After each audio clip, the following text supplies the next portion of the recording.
Welcome in. Time for a brand new edition of the Gimme the Hot Sauce podcast. Stacey King alongside. So is Timmy Whispers doing some producing work today. We got a big guest coming up, don't we? We certainly do. Carl Jackson, legendary caddy, 54 Masters. And we're going to hear some stories.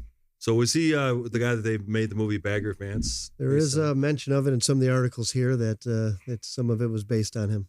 And the Masters isn't that far away. I mean, I know the weather's crappy this week, but, pretty soon it'll be April and sun will be shining, it'll be warm, it'll be great. Well, Stacey's a great golfer, so I'm sure he'll have a lot to talk about. You want to talk about your golf game, Stace? You know what I used to hear? I wouldn't be able to see him, Mark, but I'd hear this. And then, oh, man, that's some bullshit.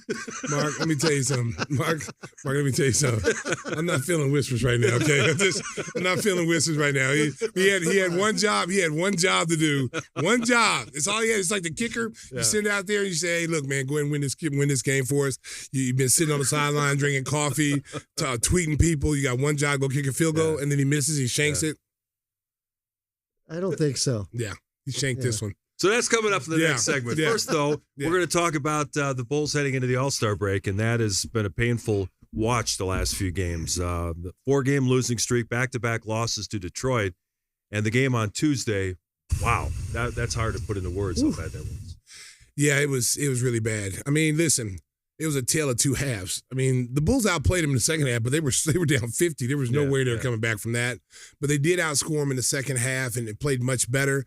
I mean, they got off to a slow start. It was almost like they weren't into the game. They didn't come out with energy. And, at some point, I say this on the air too, at some point you got to have pride in yourself. Like, no team comes in here and does that to you, okay? Yeah. Oh, yeah. No team, I don't care if it's the world champions, they do not come into Chicago and beat your brains in like that. That's got to sting. Going home, driving home, that's got to hurt. You got to feel like crap going home, waking up the next morning. Yeah, we get to play them again tonight, but that's lingering, man. That's like a bad odor that's just not going away. And you got to have some pride in yourself. And I thought they came out last night with a little pride in the first half, but then the second half, what I've seen with this team is when adversity hits, you can tell by the body language. If they give up a couple easy baskets, a couple dunks, the shoulders drop, the energy level goes down, and then they just stop playing. They just stop competing. And in this game, man, there's going to be ups and downs, man. You cannot stop competing. They keep swinging at you. You got to keep swinging at them until one of us is knocked out. And I know that AK mentioned on Media Day that one of their priorities was try to protect their home court, that he wanted a better record at the United Center. I've just looked it up. They're 10-18 at home. And you can't have that. That's horrible. That's horrible because this has got to be a place of comfort here. This has got to be a place that when teams come here, no matter what our record is on the road, you come here to Chicago, you have no shot. And that's how it used to be. I mean, you come in here, you go back to our days as champion team. I think we might have lost no more than 5 games in a season at home, if that. When Thibodeau was here, Scott Skiles was here, teams came in here. They might not have had the best talent, but they played hard and they competed, and teams knew when they came here that we're in for a tough night. You didn't see stars sitting out when they came here because they knew, like, if they did, the Bulls were going to blow them out. So they had to have their best players playing. And you got to go back to that attitude, man. If you don't want to play, sit down. You make too much money. If everyone does their job, Mark, then you got a chance to win. But if you come out here and one guy's lazy, one guy doesn't rotate, guys don't care, I'm getting paid on the 1st and 15th. You're not going to win a lot of games in this league. So we got 27 games left. The Bulls will head off to all their favorite vacation spots, lay on the beach, soak up some sun for a week. You think this will help in terms of coming back with a fresh attitude for the last part of the season? No, I don't think it's going to help. I think it has to be ingrained in you. Yeah, you're going on a break, and your mindset should be like, hey, you know what? I'm really not going to go anywhere. I'm going to rest, heal my body up, get some treatment, get massages. I've got to be mentally ready for these. I can go on vacation in the summertime because you're going to have you're going to have 6 months off. So you got plenty of time. That All-Star break, if you're not participating in the All-Star game like Matas is, you probably should be at home getting rest. You probably should be getting treatment. You should probably get your body right, your mind right to finish up strong. A lot of these guys are, have expiring contracts. So, if you're out on vacation right now chilling, and your job's on the line. They're auditioning you to see if you are worth giving a contract to.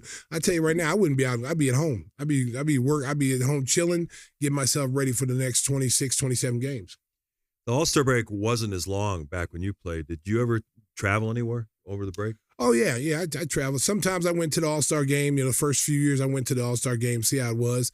And then, you had like 5 days, I'd go to the Bahamas, but I mean, again, we were winning.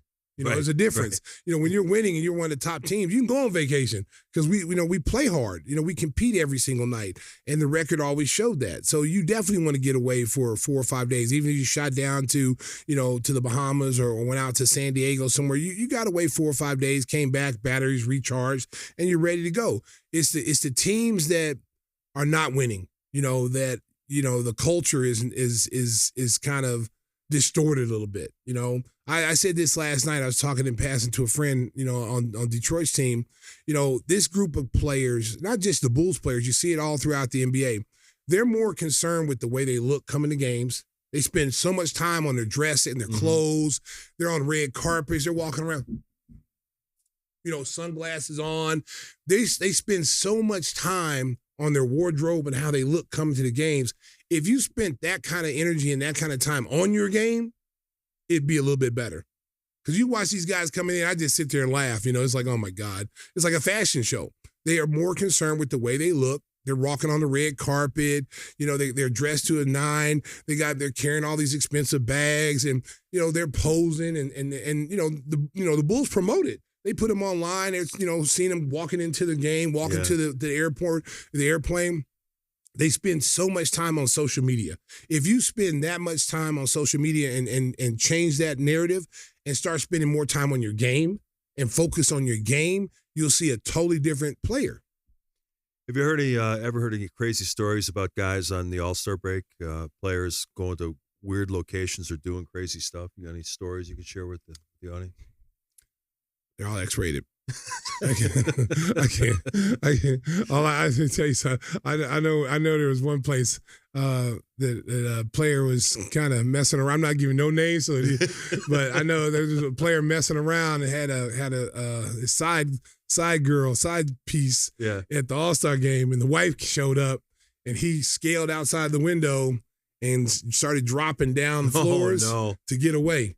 And he got away. It was like some Spider-Man stuff. But I see a lot of my stuff is X-rated. I've seen some crazy stuff, but that had to be the craziest because literally he was literally going outside on the ledge part on the outside balcony, and he's throwing like sheets over, and he's literally tying it up and going down like MacGyver and dropping to the next room, and then going down to the next one, dropping to the next one, and you think, oh my God, is it really worth your life? Like, I guess that would be a viation of the standard player contract, I imagine. Yeah, but they didn't care though. Hey, you seem to know a lot about you know this. what? Hey, no, it wasn't me, bro. It wasn't me.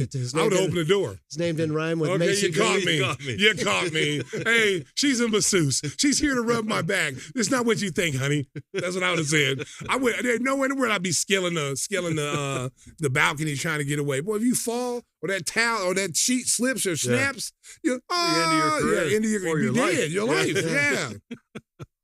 Yeah, life in the NBA. It's a great lifestyles league. of the rich and famous. It's a great league. It's a great league. We heard the boos come out on Tuesday night, and obviously that's to be expected when you fall behind by almost 50 in the first half. But I think a lot of the fans are also unhappy with some of the trades that were made. The Bulls didn't get more back. We saw Kevin Huerter and Trey Jones. Zach Collins hasn't played much, but these guys are basically, let's be honest, they're basically replacement level players. They're guys that could be on any team that could have a role, but they're not going to really impact winning and losing that much. And you traded all-star Zach LaVine, all-star DeMar DeRozan, defensive player, first team Alex Caruso, and you got no first-round picks back. Well, listen, I don't make these decisions, and I'm not in the front office, so this is just my opinion. Trades, first of all, are hard to do anyway because you got to match salary to salary. You don't want to, you don't want to, get rid of a salary and bring us a bad contract back. You know what I'm saying? So that's tough in his mindset as well. But I think honestly that there's some kind of collusion going on outside where the people don't want to deal with the Bulls for whatever reason. I don't know this for sure, But I feel like they know the Bulls are desperate to move certain players because they've been trying to trade Zach for like 3 years now. And everybody knows it's because of salary cap, because it's a salary dump and they don't want to go over the luxury tax. And so I think a lot of teams saw their hand and they're like, okay, let's just offer him nothing, So when the front office goes, we got Zach LaVine available, what do you want to give us? They're giving you nothing. They're giving you nothing but trash. And so other teams like either take it or leave it, okay? So the Bulls hold on to Zach for a couple of years and they don't get what they want. So, I just believe that there's a few teams out there that do not want to deal with the Bulls. So therefore, they're going to make it difficult for the Bulls to get what they want. Because I will say this. I believe that if DeMar DeRozan, Zach LaVine, and Caruso were on different teams, I believe they would have garnered first-round picks. I do. I just don't think teams want to deal with the Bulls. They want to work with the Bulls for whatever reason. You look at Alex Caruso, for instance. Alex Caruso had like $9 million left on his deal, okay? They trade him to Oklahoma City. They get Josh Giddey back, okay? Right away, this is how much Oklahoma City valued Caruso. Right away, out the box. He hasn't even played one game for Oklahoma City. You don't even know if Alex is healthy. You don't even know what role he's going to play on your team. But he's in such high regard that they gave him an $81 million contract. Yeah. So that right there is telling you that's how highly Oklahoma City thought of him, to give him an $81 million deal it was sight unseen, just basically off reputation, okay? I hear, just recently, Lonzo Ball. Yeah, John Hollinger. Okay, Hollinger, who's a respected guy. Yeah. Casey co-signed on it. So I don't know how much is true, how much is false. But, Lonzo garnished the first-round pick. Now, whether it was, high, low, I don't know. It could have been mid, could have been low first round. But here's what I'm saying. If Lonzo Ball, who's been away for 2.5 years and only giving you a small sample size of his return, he's not playing back-to-back. He's currently out now with sickness. He's not hurt. He's sick. But a guy who's been away for 2.5 years, he can garnish you a first-round pick. And I know people look at Zoe and they say, okay, he looks really good defensively, high basketball IQ. I love Zoe, and I think Zoe is worth the first-round pick, in my opinion. I think he's still an elite guard in this league, and I think we've yet to see him play at his full potential because they got him on a minutes restriction thing. So someone offers you a first-round pick for a guy who's only been out 2.5 years and got a history of having knee injuries. If Zoe, who's been out 2.5 years, can get a first-round pick, you're telling me Zach LaVine can't get a first-round pick? A guy who's having a career year, a guy who's a starter in this league, he's not a role player. He's a starter. He's an elite scorer in this league. He's having his career best year this year. Numbers don't lie. And you can't get a first-round pick. See, but AK would say, well, we got our first-round pick back. So that was like getting a first-round pick. Well, I mean, you could say that, but you probably would have got that pick anyway. So, like I said, I don't, it's above my pay scale. But if I'm doing these deals, I'm saying to myself, okay, look, we try to move Zach. What can you give me, Mark, for Zach? You give me a bunch of trash and a bag of Doritos and Fanta Orange, case of Fanta Orange. I say, hey, call me when you're serious. Click. I'm not talking to you. Yeah. And I'm doing that to everybody who's not offering something that's worth my time. Hang up. I'm not talking to you, okay? Same thing with Caruso. The trade deadline before, Caruso supposedly, I don't know how much this is true, but supposedly Caruso got 2 first-round picks offered to him the previous, Bulls, okay? I don't know how much that's true because there's so much stuff out there, but a lot of people, Windhorst, all these people were reporting this, and those are all reputable guys. So if he was getting 2 first-round picks offered on the trade deadline, and then you move him the following year, and he didn't get 1, and he's still the same player. He didn't miss the season with injury. He's still the same player, and he didn't get anything for him. You got Josh Giddey. And now you take the chance of Josh Giddey going out. He's a restricted free agent. Right. And if you're the Bulls, you have to let him go set the market. You can't jump in and just say, he's our guy. We want to keep him, so let's offer him. I think the word is he's commanding $30 million a year. No, listen. You can't make that commitment. You got to let him go out there to that open market and see what he gets. Now, you should have they've already got a plan B because you just re-signed Zoe, which is an awesome signing for them because you got Zoe on a very, very good contract. And the second year's a team option. Exactly. So now if you really want to, if you lose Josh Giddey, you got a plan B with Zoe. And that's not a bad plan B. It's really a plan A because Zoe and Giddey are almost the same player with the exception of Zoe's a better defensive player. Zoe is a better shooter. than Giddey. Right. So you're getting, if you're looking at the stats on paper, you're getting an upgrade with Zoe. And I think the biggest question is, how can Zoe play 82 games? Can Zoe stay healthy? That's the big question. But you have to believe that if a team offered the Bulls a first round pick, teams still think highly of Lonzo Ball. So I think that might have lit a fire under the Bulls. Like, wait a minute, he's got his reputation is very good out there. Teams are offering first round picks for him. Let's sign him to a friendly contract, and we can move him if we decide to move him. If we just go Josh Giddey way, you still got to talk about Kobe, because you got Kobe on a friendly contract.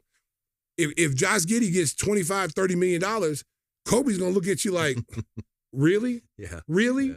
Yeah. Io's gonna Yeah. look at you like, really? So they're going to have some decisions to make of what direction they're going to go. Who is the most important? Where do they want their money to go? What's a good investment, team investment for the future? Because you can't pay everybody. You can't, because you'll be stuck with a lot of contracts that you can't move.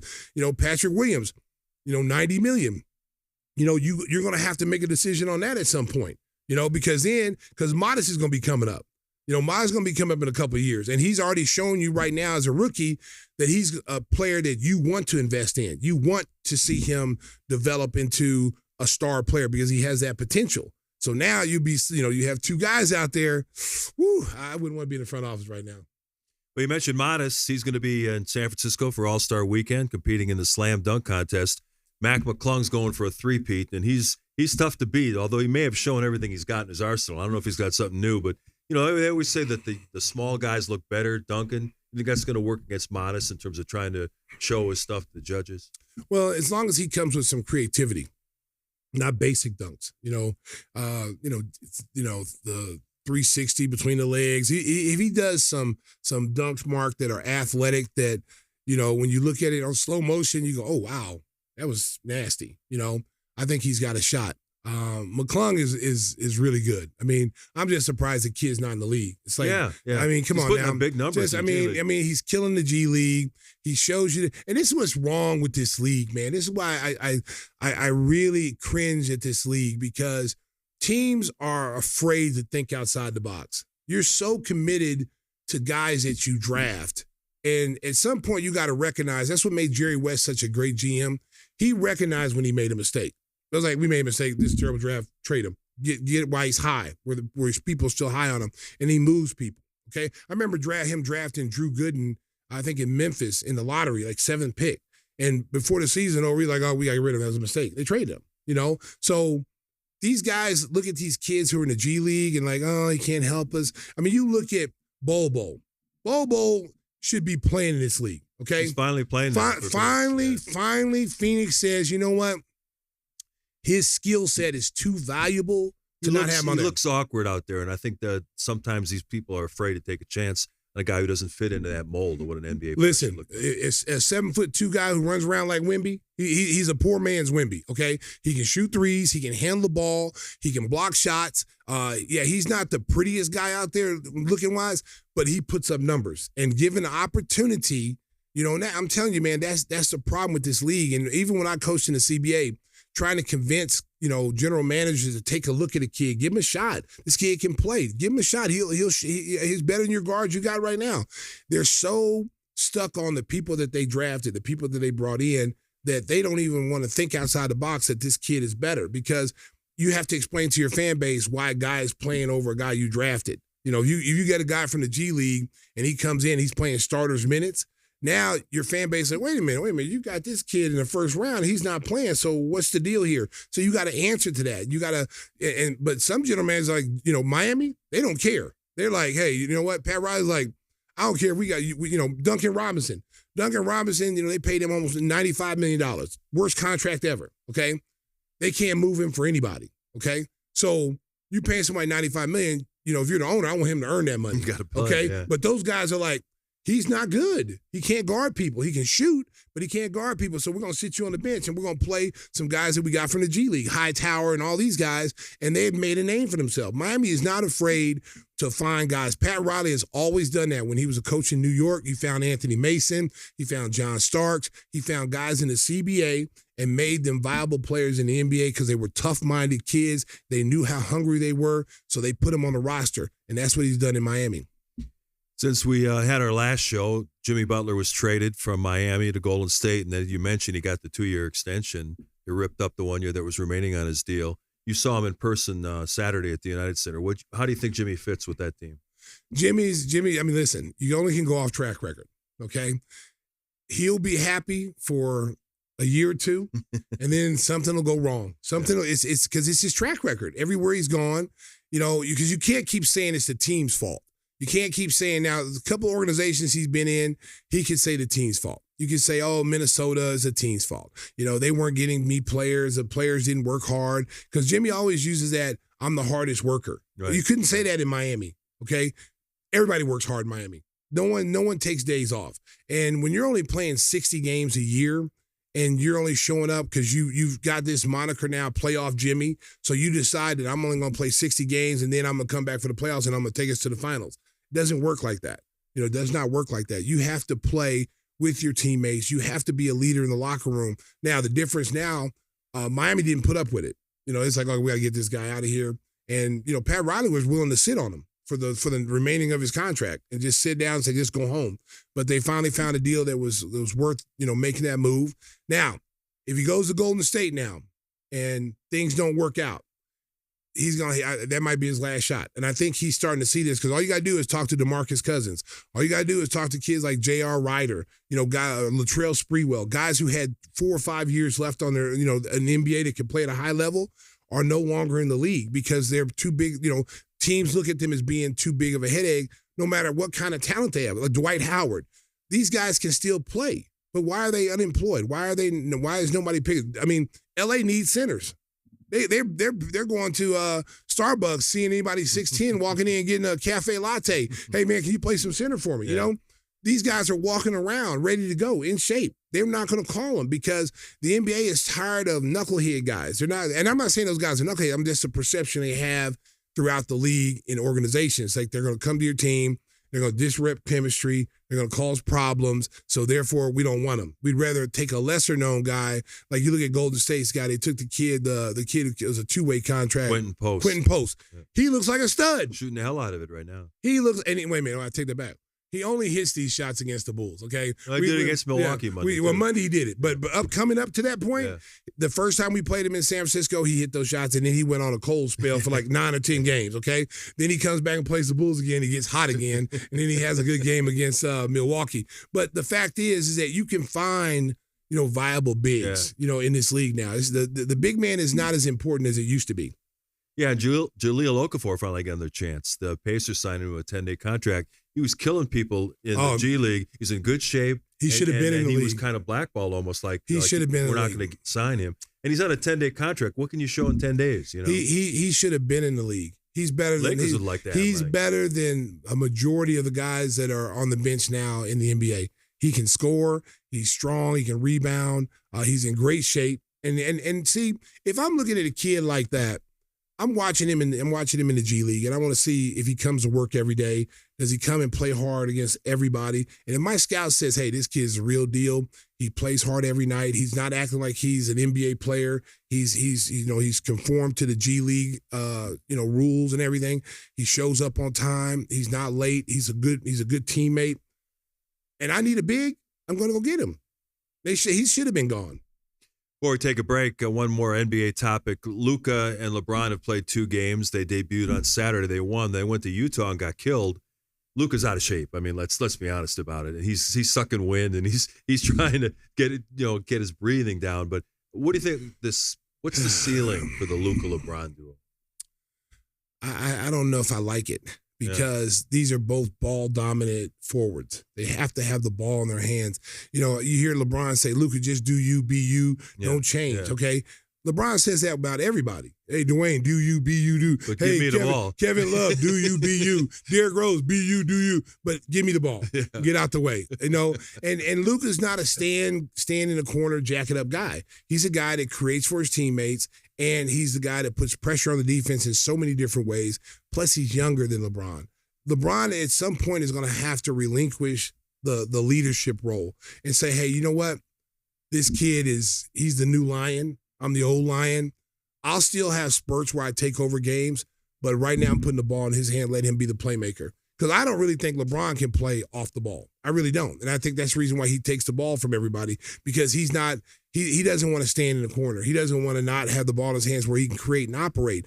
But if I'm JJ Redick, I'm putting Luka as my point guard, because Luka sees the floor. Luka's going to get guys easier shots. The bigs are going to really love playing with Luka. And LeBron needs to relinquish that role. When Luka's out, now you become the ball guy, the point forward. But when Luka's in the game, it's going through him because he's the Lakers' future. He's the guy that when LeBron retires in a few years, that torch is going to be passed. So why not pass it now? Yeah, interesting summer around the NBA. We'll see if LeBron is happy playing with Luka. He's got the 1 year playing with his son, Bronny. Maybe he wants to go somewhere else, try to win that 5th championship. Yeah. Kevin Durant, after being in rumors, he's going to be somewhere else. And you watch, Giannis is going to ask for a trade this summer. So Chicago. It's going to be coming to Chicago, baby. He might. It's going to be. He wants to be in a big city. He said all of Europe. He wants to be in a big market. Yeah. I'm telling you, do not rule out the possibility that Giannis shows up in Chicago. There you go. We're fanning the flames for Bulls fans. Dun, dun, dun, Give you something to be excited about. Hey, when it comes to being treated like royalty, call our good buddy Jeff Vukovich. He'll take care of all your insurance needs. Auto, home, and business. You can reach him at jeffvuk.com. It's jeffvuk.com. He will give you the personal touch, take care of all your insurance needs. 847-825-4783. And the best jingle going in sports right now. Nationwide is on your side. Smooth. Easy as Wednesday or Thursday afternoon. So we're heading into the All-Star break, and we got something different coming up for you. Carl Jackson, the world-renowned caddy. Sorry, Miss Jackson. The king of Augusta. He is next, coming up on Give Me the Hot Sauce. Welcome back to the Give Me the Hot Sauce podcast. As we mentioned at the top of the show, it doesn't feel like spring is getting close, although I think the groundhog didn't see a shadow, so that's good, right? I think we're early spring.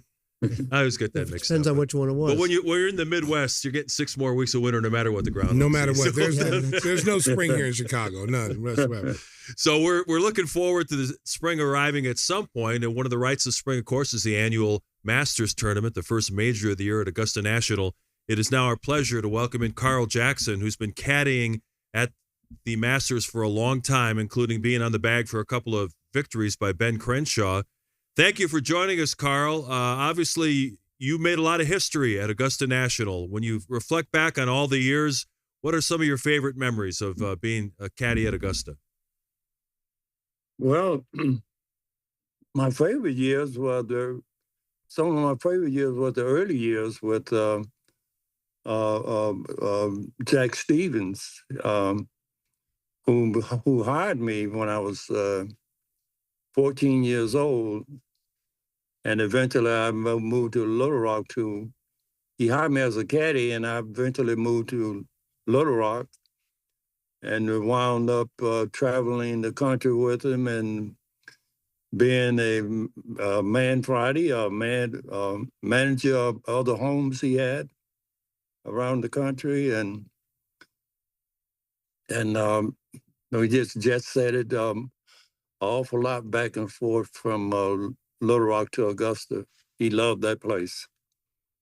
And so Carl, when you were 14 years old and just getting started, is President Eisenhower asked you why you weren't in school? He sure did. Yeah. Yes. I was on the grounds there, and Clifford Roberts and had a talk with the caddy master at the time and said I was too young to be there and I had to go. And this particular day, I was on the golf course. We was on the par 3 course, and General Eisenhower, we called him, hit his ball over in the woods on the 9th hole then. And we was looking for his ball, and he made his way to me, and he just said to me, "Son, why aren't you in school?" And Jack Stevens got wind of it, and he had a talk with Clifford Roberts, who was going to the final decision, and promised him that he'd see to it that I get my GED and if they allowed me to stay there. So that worked out for me. Talk a little bit about, you started in 1958. Talk a little bit about how difficult it was for you coming up during the civil rights movement and how, African Americans were treated. And then, being in Augusta, which is the South, how difficult was that for you? What were some of the conflicts that you had to go through, some of the walls that you had to go through to get to, where you were at the end? Well, to be honest, the conflicts in Augusta was a couple of riots at the most, 3 at the most, very most, and the one I remembered, I was just married at about 20, 21 years old, and lived in a place called Sunset's Home there, and they had a riot there, and a lot of people took to the streets, and a neighbor across the street from me went out and got shot. Wow, man. And then the question came to me is, why didn't I go out? And I said, go ahead. We always lose when we go out to these riots and things. And that's about as hot as it got with civil rights in Augusta, except during that time, they found one guy, he was hung in the jailhouse there. Wow. The jailhouse where James Brown spent some of his time there in his Augusta days. Wow. One of the unique features of the Masters tournament is that you can't bring your own caddy. The top touring pros pick up a caddy at Augusta National. How much can that local knowledge help the golfers coming in? Because, as I mentioned, you were on the bag twice when Ben Crenshaw won. How much did your local knowledge help the pros that you caddied for? Well, I have a documentary, my documentary that's on the market now. Scotty Scheffler speaks up about it, about how I marked his yardage book for him. But I did that for Scotty Scheffler, and he won 2 out of the last 3 Masters. Yeah. Before then, I did it for Jordan Spieth. He won a Masters. It was a tradition that Ben and I had during Masters Week, where we called it a drill on the putting greens. And in 1996, Tiger requested to play the first 2 rounds, practice rounds, with Crenshaw, and Tiger got to see the drill. He followed Ben to every putt that I suggested Ben try on all the greens there. And then, as he was leaving in 96, he had missed the cut, and we was going to miss the cut. He waited for me to just say, "Carl, thanks very much." And those pins were everywhere you said they was going to be. You suggested they was going to be. And then in 97, he came back and won the tournament hands down. Yeah. So what is the greatest shot you've seen from one of the players that you've worked with? And was it during an actual tournament, or did you see something that wasn't in a tournament that would be the greatest shot? Well, it's 2. The greatest shot was Jack Nicklaus. I forget the exact year, but the year that he hit the 1-iron at number 15, hole number 15 in the final round of the Masters, which I was in the gallery on the lower side of the fairway, and I couldn't tell what club it was, but I said he was, I said in my mind he was laying up. At least I knew it was not a 3-wood. Wow. But he had a famous one-iron there. The other shot is Ben Crenshaw's third shot, which was on the 14th hole. He was just short of the green at number 14, and the pin was on the far right of the green and forward. And he hit the greatest shot I've seen with a putter ever. And so those are my top two. Talk a little bit about, everybody thinks, Tiger Woods being, the first African-American, and everybody got really behind him, but you've probably seen some of the early African-Americans, Charlie Sifford, Calvin Peete. You've seen some pretty good golfers come through, through the times. Talk a little bit about some of the greatest African-American golfers that you've seen that may not have gotten the attention that Tiger Woods has gotten. Well, Calvin Peete was, he was the strongest. Sifford and Lee Ether and those, they won here and there, but Calvin Peete went out year after year for a decade or so. Won certain categories and his stats was high up there, and he had a great caddy, that they need to put into the Hall of Fame.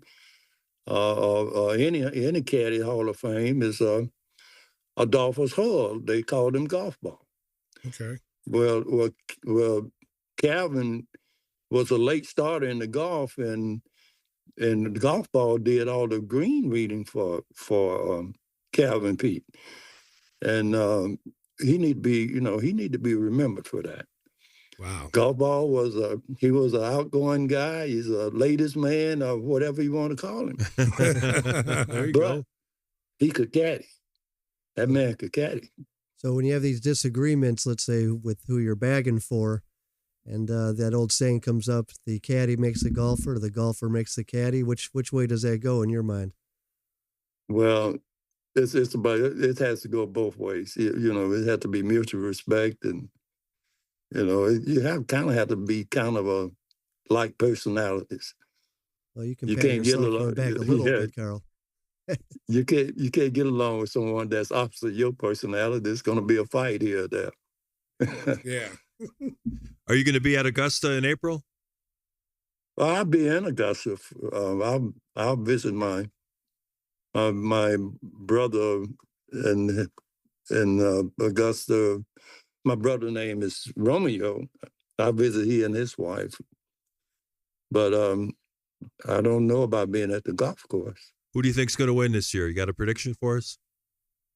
Well, Scotty Scheffler is most loaded, but if he's taking good notes, he got something that of all the guys, there's other guys I haven't mentioned that has won the Masters that has used my drill. None has come back, and it's a scripture in the Bible says, "Get wisdom, and all that getting, get understanding." There you go. Yeah. Well, the guys, they get the wisdom, but they don't come back and get the understanding. Yeah. Words to live by. Is that what happened to us? I think so. We never got either. We didn't get the wisdom or the understanding. Hey, Carl, thank you so much for joining us and taking us through some of your memories at Augusta. Sure. Good health and good luck going forward. We appreciate you joining us. Carl's like talking a history lesson, man. Yeah. We get a chance to find a little bit about history. It's awesome. Okay. What's it like working with Maddie Keller? With Maddie Keller? Yeah, Maddie. Oh, that was great. Yeah, she was great. She was a former producer here of our show, so we thought she was great. It's his niece. That's why he's plugging her. I'm plugging her. Yeah, she was great getting me all hooked up here. Right. Well, we appreciate it. Carl awesome. Jackson, our guest on Gimme the Hot Sauce Masters Tournament coming up in April. Coming up next, we'll look back at the Super Bowl and some more NFL news and notes here on Gimme the Hot Sauce. All right, so after going way back in terms of visiting with Carl Jackson about his history in the Masters Tournament, we'll look at some more recent history. Kansas City Chiefs are going for a three-peat in the Super Bowl, and they got smacked in the face by the Philadelphia Eagles. That was something. I mean, they dominated that game from start to finish. Well, you had a feeling because Kansas City, first of all, I think everybody was against Kansas City. Nobody wanted Kansas City to win, and it's because a lot of it has to get they're tired. People are tired of seeing them win. Second thing is they always get calls. It helped them win games this year, so I think that rubbed people the wrong way. And the opening play, the opening drive, Philadelphia, they called an offensive pass interference on A.J. Brown, and I ain't gonna lie, I turned it off. I was like, okay, I'm done. I didn't even watch the rest of the game because I was I was so upset. I'm like, the first play, the first drive of the game, you're going to call a pass interference? Points right off the wow. bat. I'm like, I'm done, man. I'm done. They want Kansas City to win so bad. And then the reason why I thought they were going to lose, because the Eagles, when they played them, 2 years ago? Yeah, 2 years ago. The defense let them down because they should have won. They scored 35 points. You should have won that game, okay? Their defense was much better, and their offensive line was much better. Jalen Hurts was able to throw the ball in the pocket, stay clean. Saquon Barkley able to run the ball. And Kansas City's weakness this year is stopping the run. They give up too much yards on the run. And then Patrick Mahomes doesn't have the same weapons that he had. They didn't blitz one down, and they had pressure on Mahomes. Yes, that's what I'm saying. When you got 4 down linemen that can put pressure on the quarterback, and everybody on the back end can pretty much play, regular defense. I mean, you got Dijon, whatever his name, the rookie from Iowa. Mm-hmm. That kid's a stud. I mean, that kid's a stud. So he's out there picking passes off. There was no passing lanes. And the big thing to me is like this. Travis Kelce has not been the same since he joined the Swifties.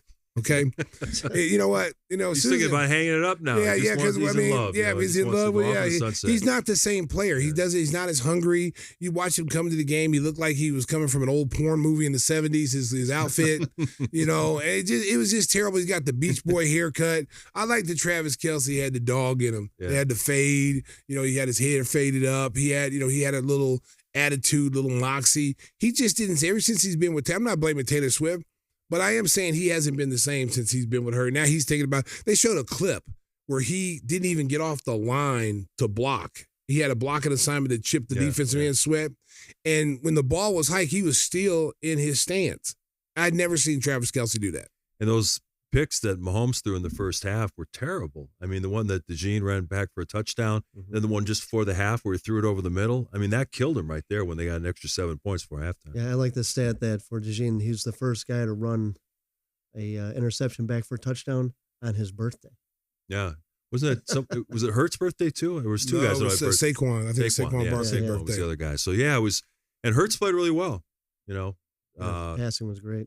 Well, he was clean. The pocket was clean, and they got no pressure on him. And then, again, with the threat of a running game, you can't really blitz. So they were sitting ducks. And that has been one of the problems at Kansas City this year is that, Buffalo kind of exploited them. Baltimore exploited. They can't stop the run. And when you got 2 guys back there that are dual threats, Hurts can hand the ball off 5 times to Saquon Barkley. That offensive line is guaranteed to get him 5 yards a pop every single time. And now when you start keying on Saquon Barkley, the play action becomes so important. That's why A.J. Brown and all the receivers were so wide open. I mean, half the time he threw the deep ball, the guys were beat by 5 or 10 yards. Like they didn't think he could throw the ball that far. Yeah. Well, the lessons for the Bears are pretty obvious now. They have a high first-round pick, 2 second-round picks. Build up the offensive line, get another pass rusher. You win games in the trenches. That's been the, tried and true formula for teams forever. 100%. So what are the odds of them getting Myles Garrett then? No, you have to give up too much. You'd have to trade all those picks. Trey Smith. You have to trade. Well, they tried that with Mack, and that didn't work out. He had one good year. Yeah, for the one year it looked good. Impact winning and losing that much. Well, he hurt his back. But you can sign him again. He's a free agent. Well, that's over. Hey. But that first year looked like they made the right move. Bears, if you're listening, get your line. Yeah. Get your offensive line. Use those picks on getting an offensive line. You already got the receivers. You got your defense is decent. You got an offensive-minded coach. You got new offensive coordinator. You got a new quarterbacks coach. Give Caleb Williams an opportunity to succeed like they did Jaden Daniels in Washington. They gave him a good offensive line, had a decent running game, and gave him some decent receivers to throw to. Do the same. The formula is not hard. Just get you an offensive line and then let Ben Johnson do what he does best and give you a chance to win every week. So we got a long wait until we have another football game. Baseball spring training open down in Arizona and Florida. And news on Wednesday, the Cubs got outbid for Alex Bregman, the two-time All-Star. The Boston Red Sox signed him to a 3-year contract, $120 million, average annual value of $40 million. Now, there's some deferrals in there, but it would make him like the 4th or 5th highest paid player in baseball. You guys, I know neither of you are Cub fans, but are you upset that the Chicago team didn't go out and spend what it takes to bring in an All-Star? They spend money on the wrong guys, obviously. They're still paying off some contracts. So it's about that choice. And when they have spent the big money, it's usually late in the guy's career, like Soriano or one of those. And so they get a name, but not the talent. See, people are tired of hearing Chicago executives and owners get in front of microphones and say, well, we don't have it in the budget to do that. You know, that drives fans crazy. Yeah. When you say we can't extend our budget.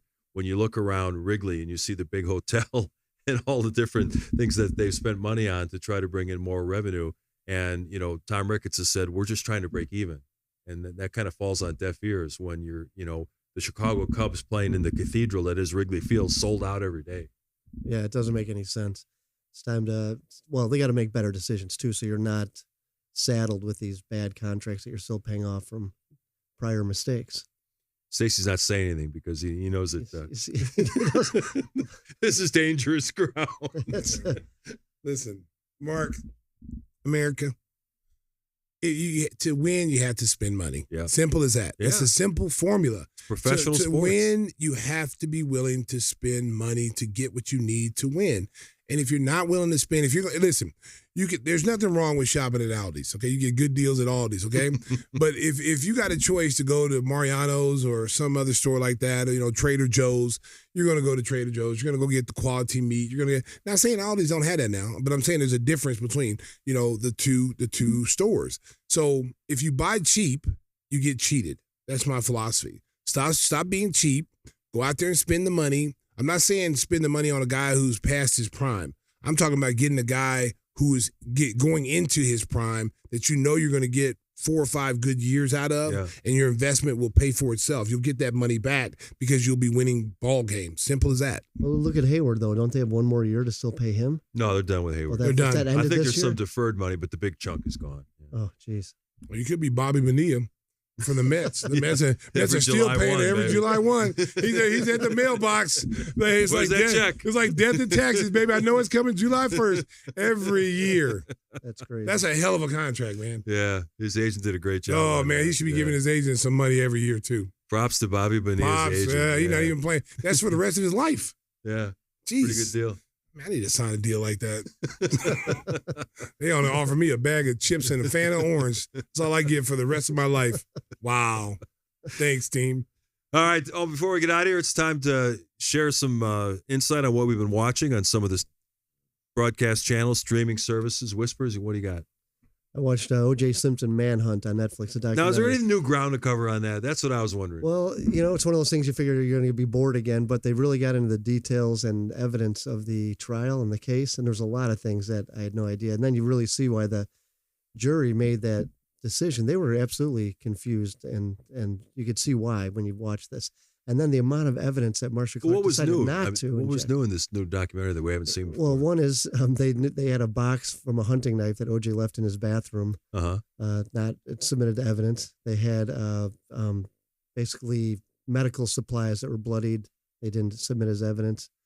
They had a whole bunch of things. And then the stuff that was submitted as evidence, they did such a great job of showing how it was probably tainted, including, this is something I had not heard about before, the agent that preserves blood. Mm-hmm. So like what you'd have in a vial, DEA or DAE, whatever it's called, that was found in a lot of these blood spots. So it's highly likely that some of this blood was planted, even though they didn't have to do that. There was enough everywhere.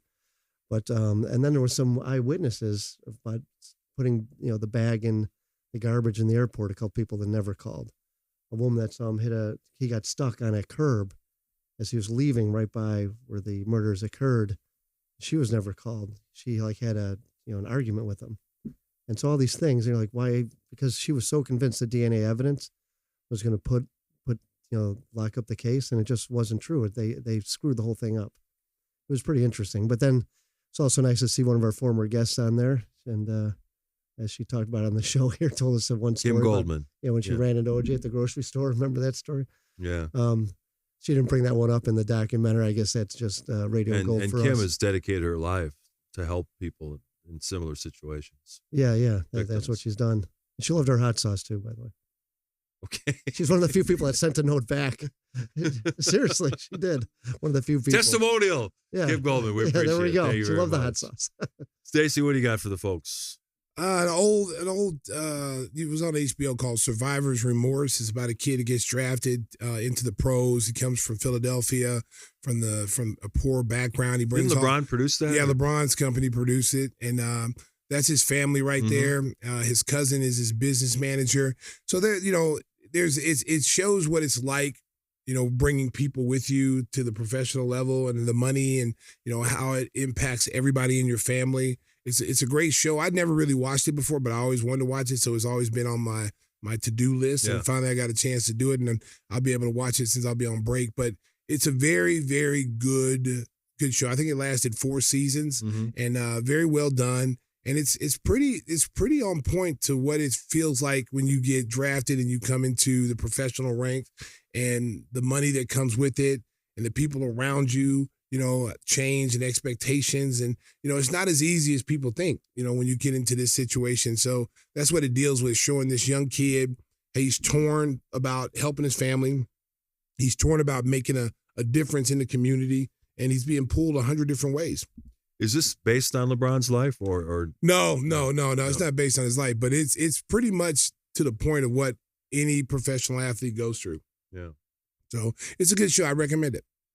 Yeah, my daughter was home visiting for the weekend, and we were trying to figure out a movie to watch, and my wife doesn't like really gory things or hardcore crime things, so we thought, we'll just get a comedy, something nice and light. Figure Will Ferrell, it'll be funny, a few laughs in there. So he's got a new thing that's out on Prime. It's called You Are Cordially Invited with Reese Witherspoon, and the premise is, he's wrestling an alligator, it's so bad, that they both booked the same wedding venue on a remote island that can only accommodate one wedding per time, so they each try to sabotage the other's wedding, and the hijinks ensues. There were some laughs in the first 20 minutes, and then it deteriorates rapidly. The one thing that was weird about it, though, was there were more F-bombs in there than I would have imagined in a Will Ferrell movie that you'd see it. At least 20, 30, and you wouldn't expect Will to work that way. At least I didn't. Well, he's getting older and probably a little more crotchety. It gets harder and harder when you're typecast in a certain role to try to step out of that and do something different. Yeah. You see, like Adam Sandler in his movies, pretty much the same guy every time. Although he did the Jewel thing, that was good. Right. Yeah, he's done some good dramas. Also, Spanglish. Yeah, but there's a couple of laughs, but I wouldn't really invest 2 hours if you got other options. Can't get them back now. No. All right. Well, I think that's going to do it for this episode. I want to thank our friend Carl Jackson for hopping on, telling us about his trip at Augusta National.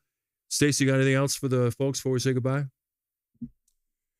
Enjoy the break, America. Yeah, Stacey's on vacation for a week. Yeah, a week. I'm on vacation. I get a chance to watch my nephew play. He finally got released by the IHSA. They freed him. So now he's been sitting on ice for about a month now. And so he's finally gets to finish the rest of the season. They had a transfer rule. So they suspended him for the whole year. Yeah. And then we had to go fight it and get them to look at it totally different, which we did. So shout out to IHSA for doing the right thing. So his first games are this weekend. Oh, nice. So I'll be watching. He has 5 games. Forest, right? Yeah, he has 5 games over the break. So I'll be able to see him 5 times before I get back to work. So I'm looking forward to it. He'll automatically help him. It's like getting, his coach told me today, it's like getting, 2 players back at once. So he'll definitely help him. And they've been struggling a little bit at the guard position. He's a 6'5" point guard. He was one of the top players in Texas before he came here. So now he's got to plant his flag here in Illinois, this final month of the season and get his cred up, because he'll be playing this summer in the AAU circuit. So this gives him a chance for the people in Illinois to get a chance to see him play. Earlier in the show, you were talking about fashions and guys walking in the arena. What was the story with Adam's sweater yesterday? Was he just going casual the day before the All-Star game? Oh, man, I'll tell you. I wasn't prepared for that one, Mark. I called him Pepe Le Pew. He's like, the quick glance, Mark, I thought it was a little skunk. I'm going to go to the guy's bar, kiss all night. No, Adam is a trendsetter, man. Oh, yeah. Adam's a trendsetter, man. And you know what? It's got to be nice for a guy to be able to just go shop off a rack. You know what I'm saying? Yeah. You know, when you're like as small as him, you can just go get all kind of clothes. You know, tall people, you know, we gotta get them custom made. We gotta drop thousands of dollars on clothes. He just go in there like, you know, like a little doll. Just mix and match Garanimals. I'll take that draft with that pair of draft pants. You know, shout out to my boy Adam. He's staying home over the break too. So we both came back from illness last week. Caught the Golden State game, and then we caught the massacre at the United Center this last 2 nights. It wasn't the Malice at the Palace. No. We listen. We got our butts whipped. That was bad, man. But it was good seeing both of us back, and you know, we had a lot of fun. And, you know, Adam's probably doing some DJs over the break. So well, I'm sure he'll be working. He doesn't know how to relax. Spinning records, man. Hey, you know, they put me with a double agent when I fill in Minneapolis. Oh, dude. I had a guy from the Timberwolves in Miami. And I was going to make him sing the jingle. Hey, wait a minute. Hold on, man. So, America, how did you bring that up? That's the funny as hell. So America, I was sick. I didn't go to Minnesota in the back-to-back game. Me and both Adam was out. And so Bill Bill didn't make it either. So Mark was there. And Mark, I was like, when I turned on the TV, I wanted to watch the Open. Yeah. So I turned on the TV. I'm like, who the hell is this dude? Kevin Lynch was his name. Yeah. So he played in Minnesota. He played in Minnesota. But he's a Minnesota Timberwolves. He does guy. pre and post for the Timberwolves. So he filled in admirably. Good job. Helped the team out and whatever. But I was just like, was he a double agent? He was like, who is he promoting here? Is he promoting the Bulls? Where Matas is from? Yeah. It was going to be Lithuania or whatever? Dude, no, he's from a suburb of Chicago. Yeah, suburb of Chicago. I was like, oh, come on, man. I was like, boy, did y'all get him at a Starbucks? Like, did somebody go in there, hey, man, hey, you got any kind of broadcasting experience? We got a guy down today, and if you can come help us out, man, it'd be great. When that camera came on, I was expecting to see somebody I know. Yeah. You know, from Chicago, right? Yeah. Steve Bardo, whoever. I looked up there. I said, "Who the hell is this dude? Where did they get him? Did they just like rub a genie bottle? He just popped up." I get on the phone. I call Mark Brady. Man, what the hell is going on in Minneapolis? Wait, I see Mark, but who's this other dude?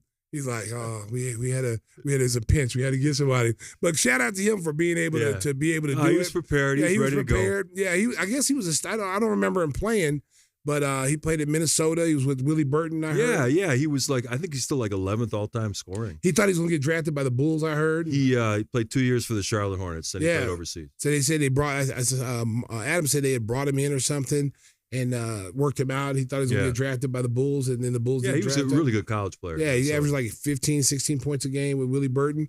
So, I did a little research on him, but I was just surprised, you know, because he was pro Minnesota. I was just like, okay, somebody's got to tell him, like, bro, this is a Bulls broadcast, bro. Like, you got to turn it down a little bit. I had to coach him up a little bit every time out. You know?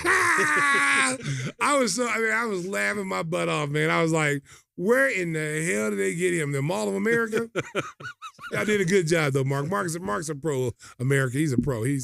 Mark can fill in anytime, man. Well, I'm glad Stacey and Adam are doing better, and you guys get a week to rest and relax, and then hop on a plane to New York next Wednesday, I think. Yeah, Madison Square Garden on Thursday. America, I'm right here. I'm gonna climb that ramp. The ramp like the players do. America, I'm on pure heart determination right now. I'm still not 100%. Hard hustle and muscle. Hard hustle and muscle. Listen, I'm not 100% right now.